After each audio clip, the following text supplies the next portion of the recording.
ஒரு நாட்டுல ஒரு பெரிய போர் வந்துச்சான். அப்ப அந்த நாட்டுல இந்த பவர்ஃபுல்லான தலைமை இல்லாம போனதுனால ஒரு பச்சை புள்ள கையில தான் அந்த பொறுப்பு இருந்துச்சான். அதனால அந்த நாட்டுல இருந்த அந்த பெருந்தலைகள்லாம் ரொம்ப பயந்துகிட்டு இருந்தாங்களாம். அந்த சின்ன பையன் அந்த நாட்டோட படையை நடத்துற பொறுப்பை ஏத்துக்கிட்டு போர்க்களம் போலாம்னு சொன்னானா.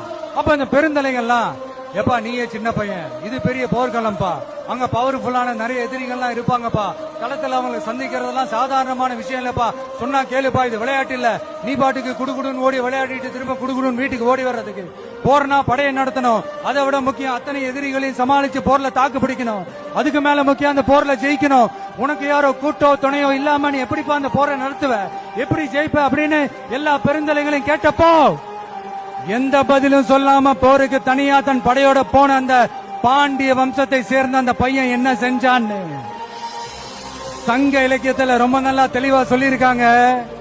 படிக்காதவங்க படிச்சு தெரிஞ்சுக்கங்க, இல்லைன்னா படிச்சவங்க கிட்ட கேட்டு தெரிஞ்சுக்கங்க. ஆனா கெட்ட பையன் சார் அந்த சின்ன பையன்.